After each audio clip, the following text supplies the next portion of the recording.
আসসালামু আলাইকুম প্রিয় শিক্ষার্থী বন্ধুরা, সবাইকে স্বাগতম।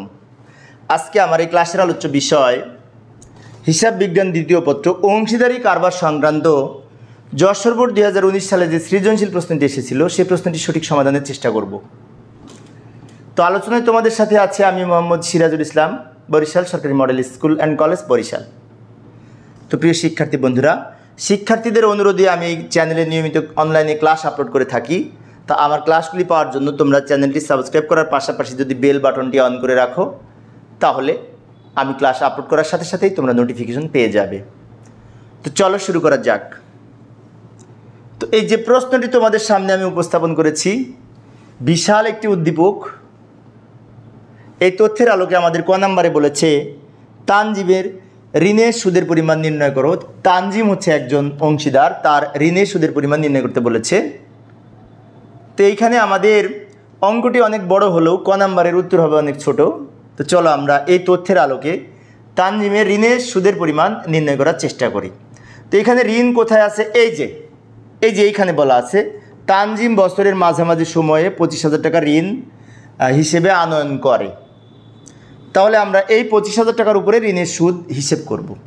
তো আমরা এইভাবে ছক অঙ্কন করতে পারি। তানজিমের ঋণের সুদ নির্ণয় এবং ঋণের সুদ সংক্রান্ত ওই উদ্দীপকের মধ্যে যে লাইনটি ছিল সেই লাইনটি আমি এখানে নিয়ে এসে রেখেছি। কি বলা ছিল ঋণ সম্পর্কে? তানজিম বছরের মাঝামাঝি সময়ে 25,000 টাকা ঋণ নিয়ে এসছে, অর্থাৎ জুলাই মাসের 1 তারিখে, মাঝামাঝি বোঝায়। তো জুলাই মাসের 1 তারিখে 25,000 টাকা ঋণ নিয়ে এসছে কারবারে, কিন্তু সুদের পরিমাণ দেয়া নেই। তাহলে কত পার্সেন্ট হারে সুদ ধরবো, তাই না? কোনো অংশীদার যদি ঋণ নিয়ে আসে আর সুদের পরিমাণ যদি উল্লেখ না থাকে, তাহলে 1932 সালের অংশীদারি আইন অনুযায়ী 6% হারে সুদ ধরতে হবে। সেজন্য আমরা কিভাবে হিসেব করবো এখানে দেখাচ্ছি। এই যে ঋণের সুদ 25,000 ইন্টু 6% ইন্টু 6/12। এখন তোমাদের মনে হতে পারে 6% হলো কেন? ঋণের উপরে সুদের পরিমাণ উল্লেখ না থাকলে 6% হারে ধরতে হবে। আর 6 দিয়ে গুণ করলাম, 12 দিয়ে ভাগ করলাম কেন, তাই না? এই যে মাঝামাঝি বলেছে, সেজন্য 6 মাসের হিসেব করেছি। তাহলে আমরা যদি ক্যালকুলেটরের মাধ্যমে একটি হিসেব করি, তাহলে আমাদের হবে 750 টাকা ঋণের সুদ। তো এইভাবে আমরা ক নাম্বারের ঋণের সুদ নির্ণয় করতে পারি। তো আবার আমরা সেই বিশাল উদ্দীপকে ফিরে এলাম। এত বড় উদ্দীপক, এই উদ্দীপকের আলোকে খ নাম্বারে বলেছে লাভ লোকসান আবন্টন হিসাব প্রস্তুত করতে। তো এই অঙ্কের মধ্যে আমাদের মূলধনের সুদ আছে, বেতন আছে, পণ্য উত্তোলন আছে, এরকম অনেক কিছু তথ্যাবলী এখানে অন্তর্ভুক্ত আছে, আবার কমিশনও আছে। অনেক তথ্যবহুল একটি অঙ্ক। তো আমরা এখন খ নাম্বারের সমাধান করার চেষ্টা করি। তো খ নাম্বারের সমাধানের জন্য এইভাবে আমরা ছক অঙ্কন করতে পারি যে লাভ লোকসান আবন্টন হিসাব এর ছক আমরা এইভাবে অঙ্কন করতে পারি। আমার ক্লাস যারা নিয়মিত দেখো তারা ছক কীভাবে অঙ্কন করতে হয় পারো। তো আমাদের ওই বিশাল উদ্দীপকটা উপরে নিয়ে আসি। এই যে আমি নিয়ে এসে রাখলাম, যে অংশটুকু দেখে আমরা এইখানে লিখব শুধুমাত্র সেই অংশটুকু নিয়ে এসেছি, সব অংশ আনি নাই। তা আমরা প্রথমে ডান দিকে মুনাফার অংশ লিখব। এই যে সবার শেষে মুনাফা ছিল 1,40,000 টাকা, এইটা এখানে লিখব। আমরা জানি ডান দিকে মুনাফার অংশ লিখতে হয়। এরপরে বাম দিকে কি লিখব? মূলধনের সুদ লিখব, বেতন থাকলে লিখব, তাই না? তো এই যে লক্ষ্য করি মূলধনের সুদ কত টাকা হবে? আমি মূলধনটা এখানে নিয়ে আসি নাই। মূলধনের উপরে 5% সুদ ধরতে হবে। তোমাদের যাদের কাছে বই আছে তারা দেখবে যে মূলধন, প্রারম্ভিক মূলধন যা দেওয়া আছে তার উপরে যদি 5% সুদ হিসেব করি, তাহলে এই যে 3 জনের নাম লিখলাম, মূলধনের সুদ হবে 7,500 টাকা, 5,000 টাকা এবং এই 2,500 টাকা। আমাদের প্রারম্ভিক মূলধন যা ছিল তার উপরে সুদ ধরেছি। এখানে প্রারম্ভিক মূলধনটা আমি নিয়ে আসি নাই, আমি আংশিক নিয়ে এসেছি উদ্দীপকের। তো মূলধনের সুদ তোমরা সবাই নির্ণয় করতে পারবে। তো বাম দিকে মূলধনের সুদ লেখার পরে এবার আমরা অঙ্কের মধ্যে যদি ঋণের সুদ ছিল, ঋণের সুদটা এখানে লিখব। তো ঋণের সুদ লেখার পূর্বে লিখব তানজিমের ঋণ হিসাব। তো ঋণের সুদ আমরা ক নাম্বারে বের করেছিলাম, ঋণের সুদ কত পেয়েছি মনে আছে? এই 750 টাকা পেয়েছিলাম। আর এই অঙ্কে আবার এই যে উত্তোলনের সুদ বলা আছে, উত্তোলন করেছে মালিক, বিশেষ করে মুনাফার প্রত্যাশায় 20,000, 15,000, 5,000 টাকা উত্তোলন করেছে, যার উপর 1,600 ও 400 টাকা সুদ ধার্য করা হয়েছে। তো উত্তোলনের সুদ আমরা এখানে লিখব, 3 জনের নাম লিখব। তো উত্তোলনের সুদ যদি অঙ্কের মধ্যে দেয়া থাকে তাহলে আর আমাদের নতুন করে উত্তোলনের সুদ হিসেব করার প্রয়োজন নাই, অঙ্কে যা দেয়া আছে তা লিখব। এই যে 1,600 এবং 400 অঙ্কের মধ্যে দেয়া আছে। তারপরে এইখানে দাগ দিব, যোগ করে এই ঘরে লিখব। তো এই অঙ্কে আমাদের এই বেতন ছিল, কিন্তু এখানে কথা বলা আছে এই যে বেতন ডেবিট করার পর যদি বলা থাকে তাহলে এইখানে কিন্তু বেতন বসে না। সেজন্য আমরা লাভ লোকসান আবন্টনের ডেবিটে বেতন আর লিখব না। কেন লিখব না? এই যে বলা আছে বেতন ডেবিট করার পর। তো এরপরে কি লিখব? এই অঙ্কে আরও একটি আইটেম ছিল, এই যে লক্ষ্য করি। এছাড়াও এই সুমাইয়া প্রতিষ্ঠান থেকে 1200 টাকার পণ্য উত্তোলন করেছেন, যা হিসাবভুক্ত হয়েছে। তাহলে পণ্য উত্তোলন যদি হিসাবভুক্ত হয় তাহলে আর এখানে লেখার দরকার নাই। তাহলে এই অঙ্কে বেতন ডেবিট দিকে বসবে না, কারণ বেতন ডেবিট করার পর বলা আছে সেজন্য। আবার পণ্য উত্তোলন আমরা ক্রেডিট দিকে লিখি, কিন্তু এই অঙ্কের পণ্য উত্তোলন এখানে বসবে না, কারণ এখানে বলেছে হিসাবভুক্ত হয়েছে, এই কথা বলা আছে। এবার আমরা যোগ বিয়োগ করব। এইদিকে দাগ দিব, এইদিকে দাগ দিব, এটা যোগ করে এখানে লিখব 1,42,000 টাকা। এই 1,42,000 টাকা এই দিকে নিয়ে আসব। নিয়ে আসার পরে আমাদের আরও একটি আইটেম ছিল, এই যে আমি লাল কালি দিয়ে রেখেছি, লক্ষ্য করি। চুক্তির শর্ত অনুযায়ী অংশীদারদের যে কোনো সুদ, বেতন, কমিশন সমন্বয় করার পরবর্তী মুনাফার উপরে 3% কমিশন পাবে। তাহলে কমিশন কিভাবে নির্ণয় করব? এই যে আমি এখানে কমিশনটা নির্ণয় করে দেখাচ্ছি।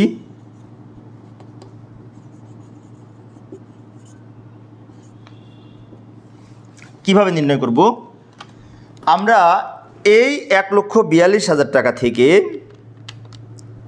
এই দুইটা মাইনাস করব, -15,000 -750 টাকা সমান আমরা পেলাম 1,26,250 টাকা। এইটা আমরা কমিশন, এইটার উপর ভিত্তি করে কমিশন নির্ণয় করব। 1,26,250 টাকা ইন্টু কমিশন লিখব। কমিশন কি বলেছিল? এই যে 3% কমিশন বলেছিল। এখন কমিশন পরবর্তী মুনাফার উপরে যদি বলে তাহলে আমাদের হিসেব করার সময় উপরে লিখব 3, নিচে লিখব 103। তাহলে আমরা এই টাকাটাকে ইন্টু 3/103 হিসেব করলে পাবো 3,677 টাকা। 3,677 টাকা পাবো, 3,677 টাকা। ওই টাকাটা আমরা এইখানে কমিশন বলে লিখব। এই যে আঞ্জুমের মূলধন হিসাব, আঞ্জুম কমিশন পাবে। তাহলে আঞ্জুমের মূলধন হিসাব কমিশন বলে এই টাকাটা লিখব, 3,677 টাকা। কিভাবে বের করলাম আমি আর একবার বলছি, লক্ষ্য করি। আমি একটু ব্যাকে যাই। এই যে এখানে কমিশন আমরা লিখব, তাই না? তো কত টাকা লিখব? এই টাকা থেকে এই দুটো বিয়োগ করব, এই টাকাটা পাবো, সেইটা গুণ 3/103 হবে। তাহলে আমরা হিসেব করে পাবো এই যে এই টাকাটা, এইটা ক্যালকুলেশন করলে পাবো 3,677 টাকা। তারপরে কি করব? তো কমিশনটা এখানে লেখার পর এবার আমরা কি করব? এই যে 1,42,000 টাকা আছে, এখান থেকে এই 3টা বিয়োগ করব। 3টা বিয়োগ করে আমাদের টাকার পরিমাণ হবে এই 1,22,573 টাকা।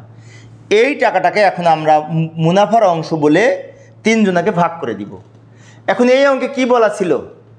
এই অঙ্কে বলা ছিল যে আমি সব উদ্দীপকের সব অংশ আনি নাই, কেননা বিশাল অঙ্ক। তো মুনাফা বন্টন সম্পর্কে বলা ছিল মূলধন অনুপাতে মুনাফা ভাগ করতে হবে। তাহলে 3 জনের মুনাফা ছিল, সম্ভবত এই টাকাটা মুনাফা ছিল 1,50,000 টাকা ইস্টু আরেকজনের ছিল সম্ভবত 1 লক্ষ টাকা মূলধনের পরিমাণ, এবং আরেকজনের ছিল সম্ভবত 50,000 টাকা। তো এইটাকে যদি আমরা অনুপাত করি, অর্থাৎ যদি আমরা ছোট করি, তাহলে সবচেয়ে 50,000 দিয়ে যদি সবগুলা ভাগ করি, একে 50,000 দিয়ে ভাগ করলে আমাদের কত হবে? 3:2:1 হবে। 3:2:1 এই অনুপাতে আমরা এখন এটা ভাগ করব। 3, 2, 1 এর যোগফল 6। তাহলে এটাকে 6 দিয়ে ভাগ করে যদি 3 দিয়ে গুণ করি এই টাকাটা হয়, এই টাকাটাকে 6 দিয়ে ভাগ করে 2 দিয়ে গুণ করলে এই টাকাটা হয়, এবং এই টাকাটাকে 6 দিয়ে ভাগ করে 1 দিয়ে গুণ করলে এই টাকাটা হয়। এখানে দাগ দিয়ে 3টা যোগ করলে এবার এটা মিলে যাবে। অর্থাৎ মূলধন অনুপাতে যেহেতু ভাগ করতে হবে, তো 15 এখানে 1,50,000, 1 লক্ষ এবং 50,000 যদি আমরা অনুপাত করি, ছোট করি, তাহলে এইভাবে ছোট করা যায়, 3:2:1। তো প্রিয় শিক্ষার্থী বন্ধুরা, আবার আমরা উদ্দীপকে ফিরে এসেছি। তো উদ্দীপকের গ নাম্বারে বলেছিল পরিবর্তনশীল পদ্ধতিতে মূলধন হিসাব প্রস্তুত করো। তো পরিবর্তনশীল পদ্ধতি বলতে আমরা সাধারণভাবে যে মূলধন হিসাব প্রস্তুত করি, মূলধন হিসাবে আমরা কি লিখি? নিট মুনাফা, মূলধনের সুদ, তারপর উত্তোলনের সুদ সব লিখি না, বেতন, এগুলো তো লিখি। তো এটাকে পরিবর্তনশীল মূলধন পদ্ধতিতে মূলধন হিসাব প্রস্তুত করা বলে। তো চলো আমরা পরিবর্তনশীল পদ্ধতিতে মূলধন হিসাব প্রস্তুত করার চেষ্টা করি। তো এই যে মূলধন হিসাব প্রস্তুত করার জন্য উদ্দীপকের কিছু অংশ আমি উপরে নিয়ে এসে রাখলাম। আমরা এইভাবে ছক অঙ্কন করলাম। আমরা জানি যে 3 জনের নাম লিখতে হয় বামে এবং ডান দিকে। এবার আমরা এই ছকের মধ্যে লিখব। তো প্রথমে কি লিখতে হয় মনে আছে? প্রথমে লিখতে হয় ব্যালেন্স বিডি। কি লিখব? ব্যালেন্স বিডি 2018 জানুয়ারি 1। এই যে জানুয়ারি 1, 1,50,000, 1 লক্ষ এবং 50,000 টাকা। ব্যালেন্স বিডি লিখে 1,50,000 টাকা, 1 লক্ষ এবং 50,000 টাকা। একটু দ্রুত বলছি কারণ এটা তোমরা পারবে সেজন্য। বাম দিকে উত্তোলন লিখব। তো উত্তোলন লিখব আমরা, উত্তোলন হিসাব বলে কে কত উত্তোলন করেছে? উত্তোলন করেছে এই যে 20,000, 15,000, 5,000, 20,000, 15,000, 5,000। তারপরে কি লিখব? মূলধনের সুদ লিখব ডান দিকে। তো মূলধনের সুদ কত পার্সেন্ট বলেছিল? মূলধনের সুদ বলেছিল বিশেষ করে 5%। তাহলে 1,50,000-এর 5% কাটলে এখানে লিখব, এটির উপর 5% হিসেব করে এখানে লিখব, এর উপর 5% কেটে এখানে লিখব। উদ্দীপকের সব অংশটুকু এখানে আমি আনি নাই, আংশিক নিয়ে এসেছি, যেটুকু আমাদের এখান থেকে দেখে যাতে লিখতে সুবিধা হয় সেজন্য। এরপরে বাম দিকে আবার উত্তোলনের সুদ লিখব। উত্তোলনের সুদ অঙ্কের মধ্যে দেওয়া ছিল এই যে 1,600, 400, 1,600, 400 অঙ্কের মধ্যে দেওয়া ছিল উত্তোলনের সুদ। এরপরে কি লিখব? এরপরে পণ্য উত্তোলন লিখব। এখন একটা কথা আছে, তোমাদের মনে হতে পারে যে পণ্য উত্তোলন করেছে, হিসাবভুক্ত হয়েছে, তাহলে আবার লিখব কেন? হিসাবভুক্ত হয়েছে বলে লাভ লোকসান আবন্টনে লিখব না, কিন্তু মূলধন হিসাবের ডেবিট দিকে আবার পণ্য উত্তোলন লিখতে হবে। কেননা মূলধন হিসাব তো আমরা প্রস্তুত করি নাই এখনো, তাহলে কিভাবে হিসাবভুক্ত হলো? এখন কথা হচ্ছে এই যে বলা আছে পণ্য উত্তোলন হিসাবভুক্ত হয়েছে, এটা হয়েছে লাভ লোকসান হিসাবে, সেজন্য আমাদের লাভ লোকসান আবন্টনের হিসাবে আর লেখার দরকার নাই। আয় বিবরণীতে হিসাবভুক্ত হয়েছে, সেজন্য আমাদের আর লাভ লোকসান আবন্টন হিসাবে পণ্য উত্তোলন লিখি নাই, কিন্তু অংশীদারদের মূলধন হিসাবে লিখতে হবে, কারণ এইখানে হিসাবভুক্ত হয়নি। তো পণ্য উত্তোলন কে করেছে? সুমাইয়া। শেষের ঘরে লিখব 1200 টাকা। এই যে 1200 টাকা। তারপরে এই অঙ্কে বেতন ছিল, তো বেতন লিখব। বেতন ডেবিট করার পর বলা আছে, সেজন্য লাভ লোকসানে বসবে না, কিন্তু এইখানে বসবে। বেতন কে পাবে? বেতন পাবে এই বিশেষ করে সুমাইয়া বেতন পাবে। তাহলে বেতনও সুমাইয়ার ঘরে লিখব 24,000 টাকা। কীভাবে লিখলাম? এই 2,000 টাকাকে 12 দিয়ে গুণ, 1 মাসে 2,000 হলে 12 মাসে 24,000। এই অঙ্কে আরও একটি আইটেম ছিল কমিশন। কমিশন কে পাবে? তানজিম কমিশন, তানজিম না, কে পাবে কমিশন? চুক্তি সমন্বয় অনুযায়ী আঞ্জুম কমিশন পাবে 3%। তাহলে আঞ্জুমের ঘরে লিখব, এই যে প্রথমের ঘরে। কমিশন কত টাকা পেয়েছি মনে আছে? কিছুক্ষণ আগে বের করেছিলাম, এই যে এই টাকাটা পেয়েছিলাম 3,667। তাহলে আবারও বলি, ডান দিকে কী কী লিখলাম? মূলধনের সুদ, বেতন, কমিশন। আর একটা আইটেম বসবে ডান দিকে, সেটা হচ্ছে বন্টনযোগ্য মুনাফা। বন্টনযোগ্য মুনাফা। তো বন্টনযোগ্য মুনাফা কত ছিল? কিছুক্ষণ আগে তো আমরা বের করেছি, সেই টাকাটা এখানে লিখব। কিছুক্ষণ আগে আমরা খ নাম্বারে বন্টনযোগ্য মুনাফা পেয়েছি না, সেই টাকাটা এখানে লিখব। এবার আমরা যোগ বিয়োগ করব। এইখানে একটি দাগ দিব, এইখানে একটি দাগ দিব। এবার ডান দিক বড়, তাহলে এই সুমাইয়ার সব কিছু যোগ করে এখানে লিখব, মাঝখানের এই সব কিছু যোগ করে এখানে লিখব, শেষেরটা সব কিছু যোগ করে এখানে লিখব। অর্থাৎ এটা যোগ করে এখানে লিখেছি, এগুলো সব যোগ করে এখানে লিখেছি, এগুলো সব যোগ করে এখানে লিখেছি। ক্যালকুলেটর ব্যবহার করে যোগ করবে, তাহলে ভুল কম হবে। এবার কি করব, এই যোগফলগুলি এখানে নিয়ে আসব, এই যোগফলগুলি এখানে নিয়ে আসবে এখানে। আমি একটু দ্রুত দেখাইলাম সময় সেভ করার জন্য। এটা এখানে নিয়ে আসলাম, দুই দিকে ডাবল দাগ দিব। এইবার কি করব, এই যে এই টাকা থেকে এই 3টা টাকা বিয়োগ করে এখানে লিখব, এই টাকা থেকে 2টা টাকা বিয়োগ করে এখানে লিখব, এই টাকা থেকে এই 2টা টাকা বিয়োগ করে এখানে লিখব। তাহলে এখান থেকে এই 3টা বিয়োগ করে এই টাকাটা হবে, এই টাকা থেকে এই 2টা বিয়োগ করে এই টাকাটা পাবো, এবং এই টাকা থেকে এই 2টা বিয়োগ করে এই টাকাটা পাবো। এখানে হচ্ছে 2,22,463 টাকা। এটা 2 লক্ষ দাগের উপরে পড়ে গেছে। সমস্যা নেই, তোমরা নিজে করলে খাতায় তোমরা যখন যোগ করবে তখন এটা সঠিকভাবে লিখতে পারবে। এখন এই যে টাকাটা হলো, এর পাশে লিখবো ব্যালেন্স সিডি ডিসেম্বর 31 তারিখ দিয়ে। অর্থাৎ আমরা এই টাকা থেকে এগুলো বিয়োগ করে যেটা পেলাম সেটা হচ্ছে সমাপনী মূলধন বা ব্যালেন্স সিডি। এবার আমরা এই টাকাগুলো এইখানে নিয়ে যাব, এই টাকা 3টা এইখানে নিয়ে যাব, নিয়ম অনুযায়ী ডান দিকে নিয়ে যাব। এই টাকাটা এইখানে লিখব, এইটা এর নিচে লিখব, এইটা এর নিচে লিখব, এই 2 দাগের নিচে লিখব, বিষয়টা কিন্তু খেয়াল করব। এবং এইখানে লিখব ব্যালেন্স সিডি লিখব। এখানে যেহেতু 2018 ডিসেম্বর 31 তারিখ ছিল, এর পরের দিন হচ্ছে 2019 জানুয়ারি 1। ব্যালেন্স বিডির পাশে লিখব। তো এইভাবে আমরা এই অংশীদারদের মূলধন হিসাব প্রস্তুত করতে পারি। তো আমাদের কিন্তু প্রশ্নে বলেছিল পরিবর্তনশীল পদ্ধতিতে মূলধন হিসাব প্রস্তুত করে। এখন পরিবর্তনশীল কেন বললো এই কথাটা লক্ষ্য করি। বছরের প্রথমে মূলধন ছিল 1,50,000 টাকা, কিন্তু বছরের শেষে হয়েছে কত, 2 লক্ষ সামথিং। আবার তানজিমের বছরের প্রথমে মূলধন ছিল 1 লক্ষ টাকা, বছরের শেষে হয়েছে 1 লক্ষ সামথিং। সব পরিবর্তন হয়ে গেছে না মূলধন যেহেতু পরিবর্তন হয়ে গেছে, সেজন্য এটাকে বলা হয় পরিবর্তনশীল মূলধন পদ্ধতি।